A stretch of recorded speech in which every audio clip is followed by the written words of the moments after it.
Hello, wonderful people. We have this algebra equation here before us here. How do we solve for the value of m? We are having m to the power of m further raised to the power of 5 is equal to 100. What is the value of m that satisfies this equation? I'm going to show you how to solve equations of this kind. So the first thing we take as solution here. All right. So let's take a look at this equation critically. It is a simple one, okay? But if you do not have an idea on how to approach equations of this kind, it will actually give you some challenge. But let's look at this. Now, the first thing we're going to do here is to do a simple substitution here, okay? We want a situation whereby we can have a number or an alphabet raised to itself on this side, then equal to a numeral or number raised to itself here. That is one of the approach to solving this. We can equally solve this by taking the log to base 10 of both sides of the equation and then do the needful. All right. Now, so we want to do a substitution here. What to say here? Put, or we say let, okay? So put our m to the power of 5, let it be equal to p, okay? So wherever we see m to the power of 5, we put in the p. Remember, this expression could be written as our m here, right? Good. Or in bracket, raised to the power of m to the power of raised to the power of 5 further is equals to 100. So I'm going to put in p in here. And so this is going to give me m to the power of my p. This is equal to 100. Good. So automatically, since we are having m to the power of p equal to 100, we can express our 100 as 10 to the power of 2. So we're going to have m here, all raised to the power of p. This is equals to 10, all raised to the power of 2. Good.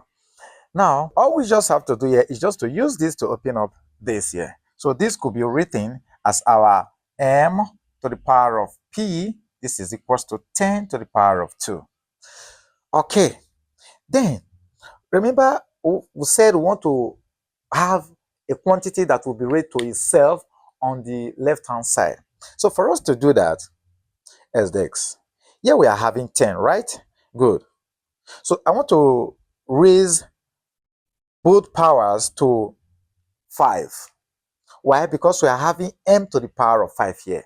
That's the reason I want to do that. Okay. So here I want to write this as our m to the power of p further raised to the power of 5. This is equal to our 10 to the power of 2 further raised to the power of 5. Okay. So let's continue here. Now, like I said, we are having m to the power of 5 here. Okay. So I want to bring that from here. Apply a simple law in indices.